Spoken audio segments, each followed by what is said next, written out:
जय हिंद। कैसे हो सर और सैनियों? सर अच्छे हैं जी, जान से मेहनत कर रहे हैं और अब की 12 हमें फौजी बनना है। क्यूट सा फेस तेरा, AK-47 तेरे स्टाइल, ये वक्त भी थम जाता है मेरे फौजी भाई जब तुम करते हो स्माइल, जब तुम करते हो स्माइल। सर अब हमारा 17 तारीख को एग्जाम है और बचे बहुत कम दिन है। हमारी रणनीति क्या होनी चाहिए मेरे भाई? ये रणनीति आपने फॉलो कर ली जो आज मैंने बताई है तो आपका 100% सिलेक्शन है। किसी के माई के लाल में हिम्मत नहीं है जो आपका सिलेक्शन रोक सके। तो मेरे भाई इसमें जो आपके दिमाग के अंदर जो 5% उठ रहे हैं ना, उनकी पूरी की पूरी यहां पे मैं क्या करने वाला हूं, चर्चा करने वाला हूं। ध्यान से एक एक पॉइंट को ध्यान में रखना है, चाहे कॉपी में नोट कर लेना मेरे भाई। सबसे पहले देखो, आर्मी एग्जाम 17 अप्रैल को टारगेट है, 100% सिलेक्शन है। तो आपके दिमाग में पहली बात क्या आ रही है कि सर हमें डर लग रहा है, सर हमें डर लग रहा है। मेरे भाई डर उसी को ही लगता है जिसकी रातों की मेहनत होती है, उसी को ही डर लगता है मेरे भाई। तो आपको डरना नहीं है, बिल्कुल भी डरना नहीं। आपके अंदर के मन में ये फीलिंग आ रहा है कि सर मुझे मेरा क्या होगा, मेरी खूब मेहनत की हुई है, तो आपको कतई डरने की आवश्यकता नहीं है। जैसे मान लो मैं कोई चीज कर रहा हूं और मैंने लगातार 10 दिनों तक मेहनत कर ली उसके ऊपर और 11वें दिन मुझे भी डर लगेगा। क्यों? क्योंकि मेरी मेहनत की हुई है। तो डर लगना वाजिब है, लग रहा है तो समझ लो तैयारी बड़ी खतरनाक है, कोई नहीं रोक सकता। नंबर 2, कुछ याद नहीं हो रहा सर। बस यही तो समस्या होती है एग्जाम के टाइम में। हर स्टूडेंट को यह लगता है, हर मेरे फौजी भाई को यह लगता है कि भाई साहब अब याद नहीं हो रहा। सर मैं याद करता हूं लेकिन मुझे लगता नहीं है कि याद हुआ या नहीं हुआ। मेरे भाई ये सबके साथ घटना होती है लेकिन वो याद होता है। अब मेरे से कोई पूछा जाए कि सर बताओ तुम्हें कितनी मैथ आती है, तो मैं क्या बताऊंगा भाई? आप ही बताओ, मैं क्या बताऊंगा? मुझे इतनी मैथ आती है, उतनी आती है, नहीं बता पाऊंगा ना। जब मैं पढ़ाऊंगा तभी तो बता पाऊंगा ना, कि तभी लगेगा कि सर को इतनी मैथ आती है। तो मेरे भाई ये ध्यान रखना है कि आप उनको बार बार रिवीजन करते रहो। आपको लगेगा याद नहीं हो रहा, जबकि याद होगा।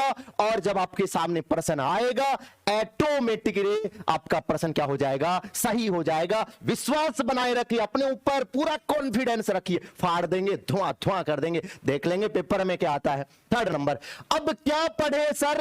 अब ये बताइए कि सर अब क्या पढ़े? तो मैं हर बार एक ही बात कहता हूं कि खुद ही को कर बुलंद इतना कि तकदीर से पहले खुदा बंदे से खुद पूछे कि तेरी बता रजा क्या है, रजा क्या है। तो ये 10 दिन है ना, ये 10 दिन है ना, ये खतरनाक तरीके से हमें जो मैं बता रहा हूं उनको बार बार पढ़ना है। और बार बार पढ़ोगे ना तो गारंटी लेता हूं 15 में से आप मैथ में ना 13, 14, 15 करके आ जाओगे। जीके में भी आप 15 में से 10 प्लस करके आसानी से आ जाओगे। और साइंस में 13, 14, 15 आसानी से कर दोगे। और रीजनिंग में 5 के 5 क्वेश्चन सही होंगे। जो मैं बता रहा हूं उस रणनीति को फॉलो करना है। देखिए अब क्या पढ़े, तो सबसे पहली बात आती है कि सर अब कैसे पढ़े। तो देखिए मैथ्स में क्या पढ़ना है, मैथ्स में क्या पढ़ना है कि सर बेसिक प्लस शुरुआत की 3 स्टेप। हाँ मैंने खूब पढ़ाया है, एक एक चीज मैंने आपको पढ़ाई है। तो आपको जो शुरू में मैं बेसिक पढ़ाता हूं ना, टॉपिक में शुरुआत में जो मैं बेसिक पढ़ाता हूं ना, वो बेसिक और प्लस शुरू की 3 स्टेप है ना, गोली की तरह आनी चाहिए।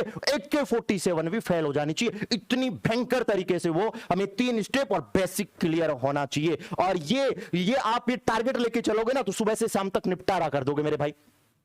इसके बाद में सर साइंस में क्या पढ़े? साइंस में है ना, अब ये दूर दूर की बात है, अब ये दूर दूर की बात है कि सर मैं पर्सन निकालूं, वो करूं। मेरे भाई पर्सन निकालने का टाइम नहीं है, ऑब्जेक्टिव करने का टाइम नहीं है। अब आपने जो नोट्स बनाए हैं ना, उनकी एक एक लाइन को वापस रिवीजन करना है, एक एक लाइन को वापस रिवीजन करना है। यदि आपने एक एक लाइन को वापस रिवीजन कर दिया ना तो फिर कोई का माई का लाल नहीं है जो आपको फौजी बनने से रोक सकता है। इसके बाद में जीके में भी नोट्सों का रिवीजन करना है। आप जिसे आप देख रहे होंगे सर मैं तो ज्यादा से ज्यादा पर्सन निकालता हूं, मेरे भाई पर्सन गए भाड़ में। नोट्सों को ज्यादा से ज्यादा रिवीजन करो और वही रणनीति काम में आएगी मेरे भाई। सर याद नहीं हुआ तो भी रिवीजन करते रहो, तो भी रिवीजन करते रहो। मैंने कह दिया ना, आपकी मेमोरी में एकदम फीड हो रहा है, एकदम फीड हो रहा है। 3rd नंबर, रीजनिंग में क्या पढ़ना है? अब रीजनिंग में सारे टॉपिक नहीं पढ़ने। आप सोच रहे हो सर सारे टॉपिक पढ़ दे, मेरे भाई सारे टॉपिक नहीं पढ़ने हैं रीजनिंग में। रीजनिंग के 5 क्वेश्चन आएंगे और ये मैं आगे टॉपिक में बताऊंगा आपको कौन कौन से। तो आपको बेसिक लेवल के 5 टॉपिक पढ़ने हैं, नाम मैं बता दूंगा कौन कौन से पढ़ने हैं। आपको पूरी रीजनिंग नहीं पढ़नी है। आप लगे हुए हो बुके लेके पूरी रीजनिंग पढ़ रहे हो, भाई क्यों पढ़ रहे हो पूरी रीजनिंग? पूरी रीजनिंग नहीं पढ़नी है। आप आज तक सबसे ज्यादा जो क्वेश्चंस पूछे गए उन्हीं पे मैं चर्चा करूंगा। सर अब कौन से टॉपिक पढ़े, अब कौन से टॉपिक पढ़े? तो सबसे पहले देखना मैथ्स में कौन से टॉपिक पढ़े। तो मेरे भाई मैथ्स में क्षेत्रमिति के सारे सूत्र याद होने चाहिए, सारे। जैसे पिछले एग्जाम था, अक्टूबर में हुआ, नवंबर में हुआ, जनवरी में हुआ, इन पेपरों में सबसे ज्यादा फॉर्मूले पूछे गए हैं। एक भाई ने मुझे फोन करके बोला था नवंबर वाले पेपर में, सर मेरे पेपर में 5 क्वेश्चन फॉर्मूले के आए थे, फॉर्मूले के 2D और 3D से। तो भाई वो फॉर्मूले आपको ढंग से आने चाहिए। हाँ, उसकी पीडीएफ मैं अवेलेबल करवा दूंगा, उसकी पूरी की पूरी पीडीएफ मैं अवेलेबल करवा दूंगा सूत्रों की, ताकि आप बार बार रिवीजन करते रहो। इसके बाद में बीज गणित, देखो बीज गणित आपको एकदम परफेक्ट से आना जरूरी है। और बीज गणित में क्या, एक तो सर्वसमीका होती है ना, वो 6-7 सर्वसमीका होती है, वो याद होनी चाहिए। जनवरी वाले पेपर में a+b का होल स्क्वायर पूछा था, जनवरी वाले पेपर में a+b का होल स्क्वायर पूछा था। तो इसी प्रकार बीज गणित में 2-3 प्रश्न आए थे जनवरी वाले पेपर में, तो ध्यान रखना मेरे भाई, यहां से प्रश्न आ सकता है। त्रिकोणमिति में क्या पढ़े सर? त्रिकोणमिति में सारणी पढ़नी है, त्रिकोणमिति में सारणी गोली की तरह याद होनी चाहिए। सर प्रश्न कैसे पूछेगा? सीधे सीधे पूछेगा, tan 45 का मान कितना है, sin 30 का मान कितना है, sin 45 का मान कितना, सीधा का सीधा प्रश्न आएगा। तो मेरे भाई इनको ऐसे घाट के पी जाना खतरनाक तरीके से।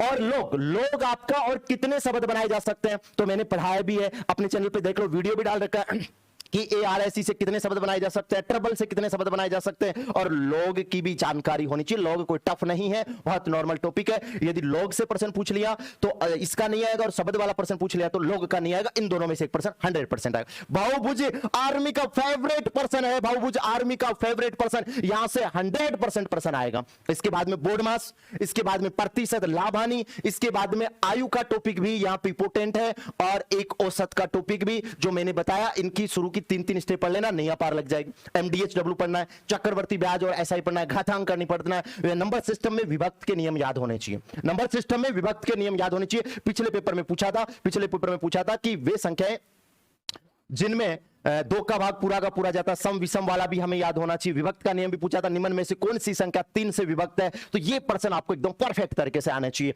समय चाल दूरी, ये भी आपकी अच्छे से होना बहुत जरूरी है मेरे भाई। इसके अलावा आपको टाइम बचता है, यहां से पोर्शन आपको देखने को मिलेगा ना, यहां से आपको 10 क्वेश्चन सीधे के सीधे देखने को मिल जाएंगे, 10 से ज्यादा भी आ सकते हैं। तो 10 क्वेश्चन यहां पे सीधे के सीधे देखने को मिल जाएंगे। और नंबर 3, और मैंने ये बताया ही है, और टाइम मिले तो हर टॉपिक का बेसिक प्लस 3 स्टेप, ये तो AK-47 को भी फेल कर देनी चाहिए मेरे भाई। इतना तगड़े तरीके से कवर करना। टाइम है अभी आपके पास, आज अभी 6 से 7 दिन आपके पास बचे हुए। अब रीजनिंग में क्या पढ़ना है सर? रीजनिंग में पहला तो खूनी रिश्ता पढ़ना है, नंबर 2 कोडिंग डिकोडिंग पढ़नी है, दिशा पढ़नी है, क्रम परीक्षण पढ़नी है, सीरीज पढ़नी है, और आर्मी का फेवरेट क्या है कि प्लस का माइनस, माइनस का गुणा, गुणा का भाग, ये वाला तो आर्मी का फेवरेट पर्सन है, इसमें तो कतई गड़बड़ नहीं होनी चाहिए। और जीके और साइंस में जितने आपके पास नोट्स लिखे हुए हैं, एक लाइन को रिविजन मार दो, एक लाइन को, क्योंकि 7 दिन में आसानी से इतना रिविजन कर सकते हो। और 17 तारीख को देखना, पहली लाइन में मैं ही याद आऊंगा कि सर ये चीज बता के गए थे और तूफान मचा दिया, हमने तूफान मचा दिया। और सर इसकी कट ऑफ क्या रहेगी, कट ऑफ कितने क्वेश्चन करके आए, इसकी नेक्स्ट वीडियो में हम जानकारी लेंगे। जल्दी आएगा वीडियो और मोटिवेशन के साथ आएगा। और वही है कि मेरे भाई सक्सेस की सबसे बड़ी खास बात है, कि वो मेहनत करने वालों पर फिदा हो जाती है, मेहनत करने वालों पर फिदा हो जाती है। रख बापू भरोसा, तेरा बेटा फौजी बन के आएगा, 100% बन के आएगा। जय हिंद, लव यू टू शेर और